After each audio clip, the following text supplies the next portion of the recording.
কি রে, তুই তোর বুকে পল্টু কাকার মেয়ের নাম লিখেছিস কেন?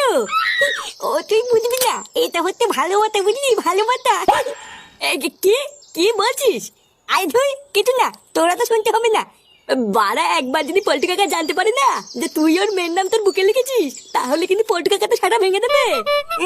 বাড়া, কেউ কিছু না বললে কি করে জানবে? আর তাছাড়াও পল্টু কাকা আমার বাল ছিড়বে। আমার বাবা আছে না, আমার বাবা হলো পল্টু কাকার বন্ধু। আমার বাবাকে বলে দেবো, দেখবি আমার বাবাই সব দেখে নেবে। ও বাড়া, আমি সব বুঝে গেছি, তোর সাথে লেওড়া থাকা যাবে না। একবার যদি করে কেলো হয়ে যায় না, তোর সাথে সাথে আমারও সেটা ভাঙবে। আরে ধুর না, বালের বন্ধু আমার, তো থাকতে হবে না, তুই বেরো।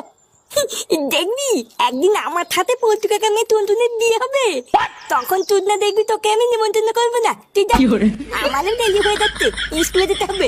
আমি ভাই বালি যাই। কে? স্কুল? স্কুলে তো আমিও যাবো। তুই ভুদার বার গান মালা